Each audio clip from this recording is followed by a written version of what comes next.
It didn't start with a scream. It started with a silence so heavy, it woke me from a dead sleep. The power was out, my phone was dead, the city usually screaming with life was holding its breath. I went to the window expecting a storm. Instead, I saw the world burning. Down on the street, people weren't running to work. They were running for their lives. Then I heard it, a scratching at my front door. Not a knock, a clawing. I looked through the peephole. It was Mrs. Gable from down the hall, but her eyes, they were gone. I didn't pack. I just grabbed the baseball bat by the door and ran. The apartment was a trap. The hallway smelled of copper and rot. Doors were flung open. The neighbors were eating. I took the stairs. The elevator was just a coffin waiting to drop.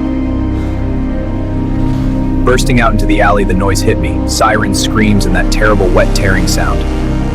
I hid behind a dumpster as a horde swept past. They moved like a fluid, a wave of snapping teeth. It wasn't a virus, it was a curse. They didn't just kill, they erased who you were. I had to move. I needed a car, I needed a weapon, I needed a miracle. The highway was a graveyard of metal, families trapped in their sedans, forever waiting for traffic to clear. I found a working radio, static, then a voice looping, safe zone at the marina, God help us all. But between me and the marina lay 5 miles of the infected. Sound is death. I learned to walk on broken glass without making a crack.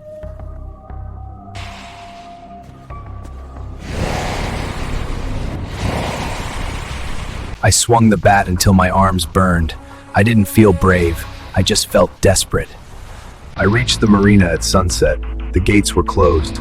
The silence was back. There were no boats, just bodies floating in the harbor. The safe zone had fallen days ago. I sat on the dock, watching the city burn. I was the king of a kingdom of ash. Then, a light. Out on the water. A signal flare. A yacht, drifting but secure. I swam for it. The cold water was a shock to the system. I pulled myself aboard. It was empty. Supplies, water, silence.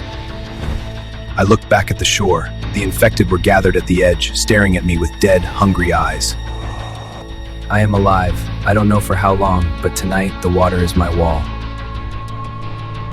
The world we knew is gone. Money, status, laws, all erased. Now, the only currency is a heartbeat. The only law is survival. I checked my arms, my legs. No bites, no scratches. I was the lucky one. Tomorrow I'll need to find food, but for now, I drift. This isn't the end of the story, it's just the end of the beginning. Morning came quietly, like the world was holding its breath again. I didn't sleep much. Every sound felt like a warning. The city was still there, waiting, and so were they. The fuel gauge told me what I already knew. I couldn't stay.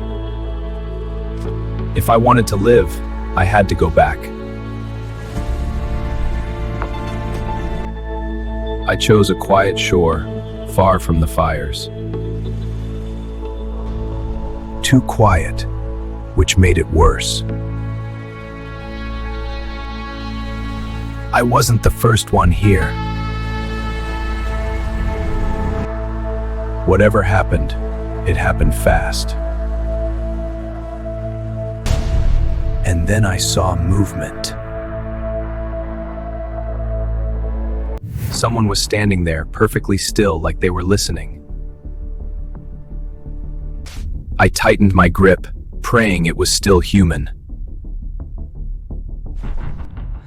It wasn't infected, it was scared, just like me. We didn't trust each other, but being alone was worse. Then they pointed outside, and I heard it too. They weren't rushing anymore. They were hunting.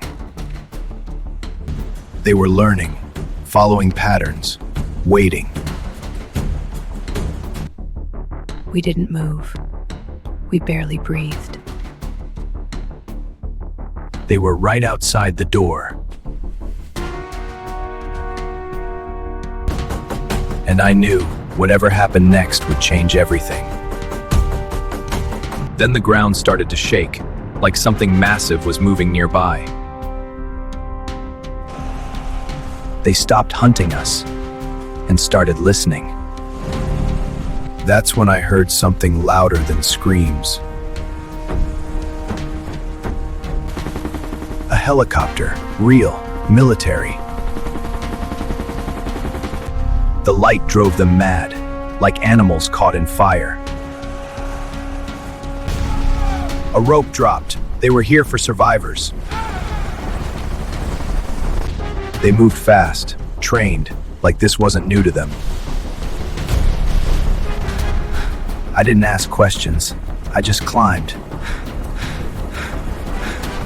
The moment my feet hit the floor, my legs gave out. They didn't say we were safe, only that the war had just begun.